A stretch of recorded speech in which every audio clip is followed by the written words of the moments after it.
Let's be honest. When your brain is running a high-speed cognitive operating system, the people using standard issue hardware often mistake you for being broken. In a world that rewards instant, smooth, and simple, the most intelligent among us are often punished for 7 specific behaviors. They're not flaws, they're features, and they make highly intelligent people look incredibly stupid. 7. Asking stupid questions. You know the scene. You're in a meeting. The speaker just dropped a piece of confusing, jargon-filled nonsense. Something like, the recursive modulus feed is designed to scale in tandem with the primary output vector. Everyone nods their head like a confused bobblehead. Except you. You're the one brave enough to raise your hand and ask, wait, what does that actually mean in plain English? Instantly, the room shifts.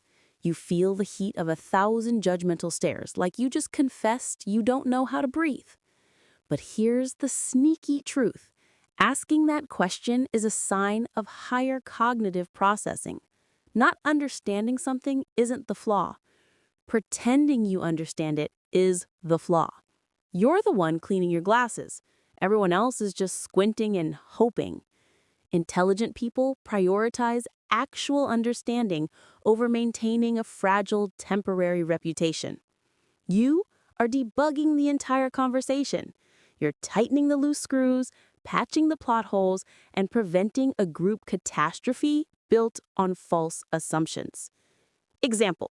Imagine an architect asking, "Sorry, can we go back? What is a load-bearing wall?"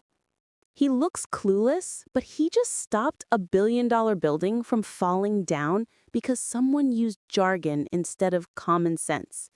You're the hero they don't deserve. Not responding quickly enough.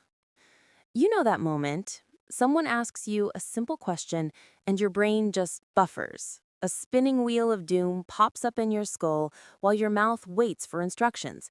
You're not confused. You're not slow. You're just busy doing a full mental excavation to give an actually thoughtful answer. This delay freaks people out.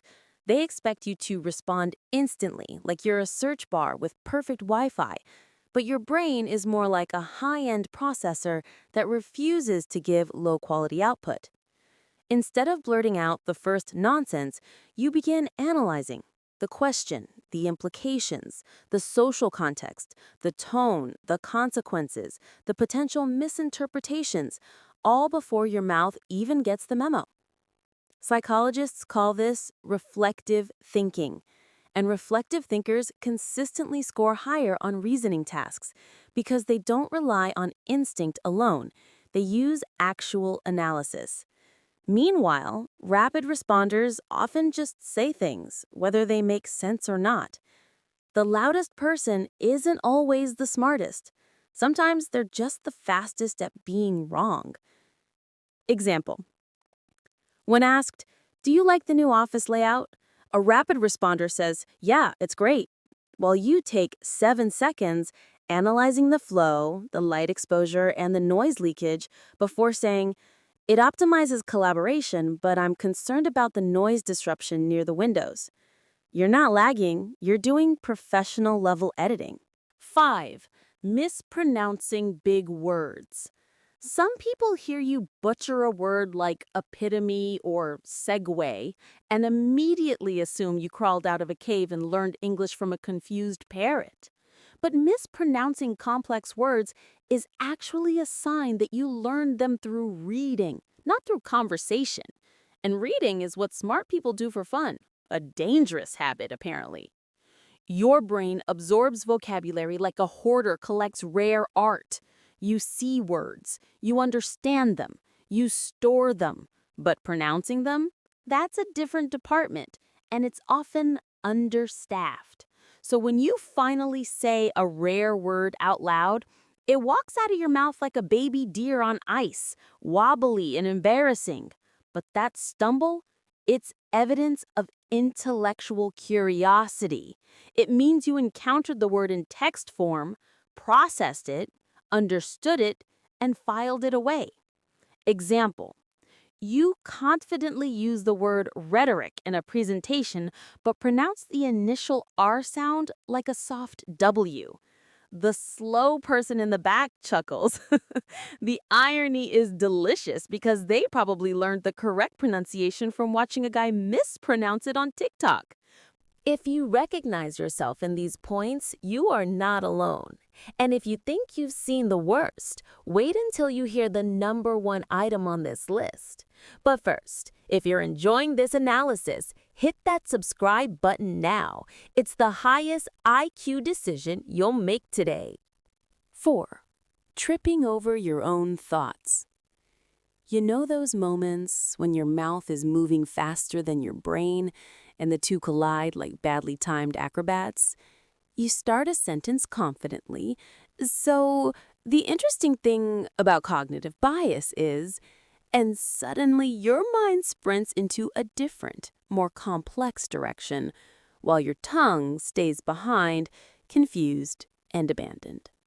The result is a glorious pileup of half-words, accidental stutters, surprise pauses, and a final, defeated, never mind.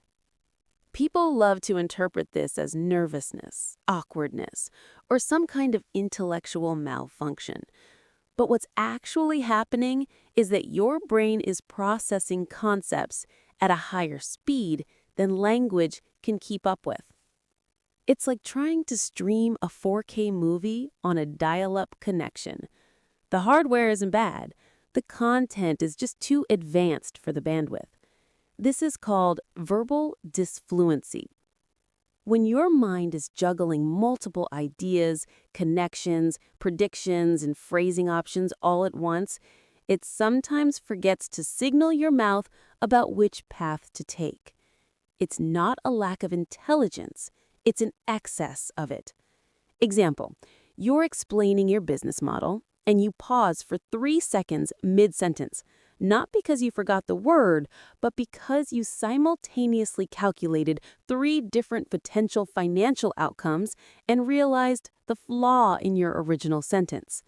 The smooth talkers are riding on autopilot. You're trying to parallel park a spaceship. 3. Being too curious. You ask questions other people didn't even think existed. You look at a mundane object, say, a salt shaken, and wonder, who invented the shaker hole pattern? Why 13 holes?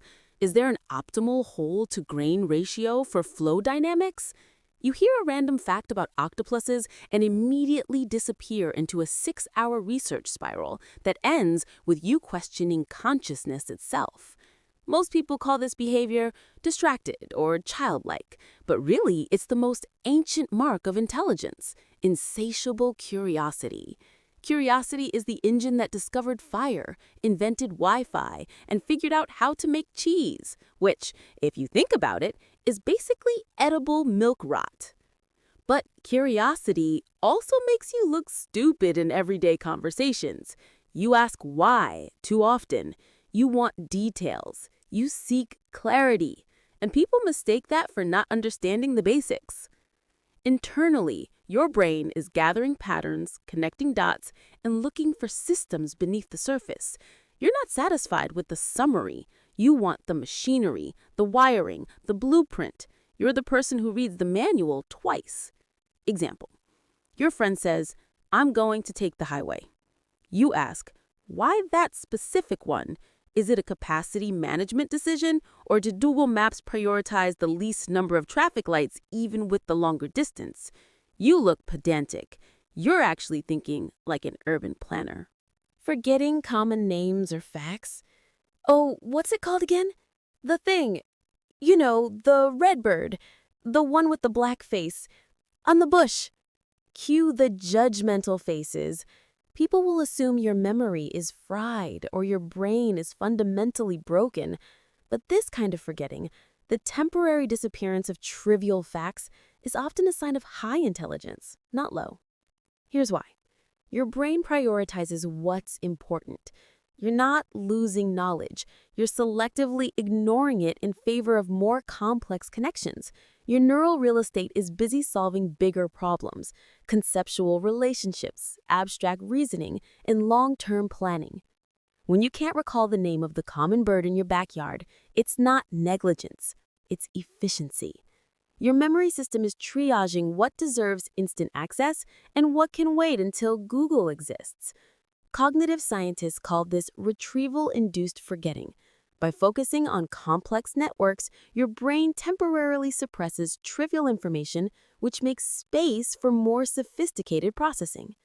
Example: your coworker remembers the exact shade of blue in a logo from 2003. You can't remember your neighbor's name.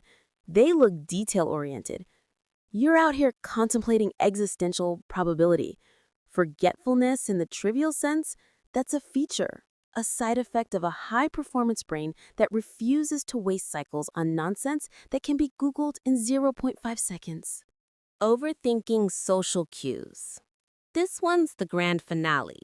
You notice that tiny twitch in someone's eyebrow, the subtle hesitation in their laugh, the microscopic shift of their posture. And instead of just moving on, your brain launches a full-scale analysis. Was that eyebrow twitch a sign of judgment? Did my joke land? Did I just commit a social faux pas? Are we in a micro-conflict? By the time you're done, the conversation is over, the person has left, and you're still spiraling. To everyone else, you look insecure or socially awkward. But in reality, your mind is doing what the less intelligent part of humanity never bothers with, modeling complex social interactions. You are predicting responses and running simulations of potential outcomes. Your overthinking isn't a flaw. It's a sophisticated pattern recognition algorithm running in real time.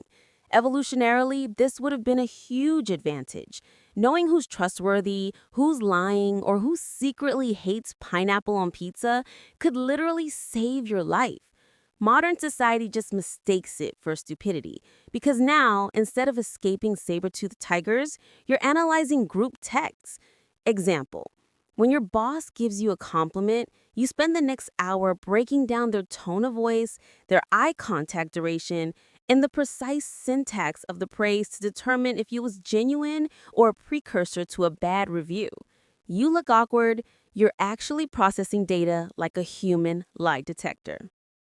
So the next time someone rolls their eyes at your awkward, slow, or stupid behavior, remember this: your brain is not broken, it's just ridiculously overqualified for small talk. If you want to keep seeing deep dive psychological breakdowns like this, make sure to like this video and leave a comment below telling me which of these 7 things you do most often. This is where our work ends. The content package is complete.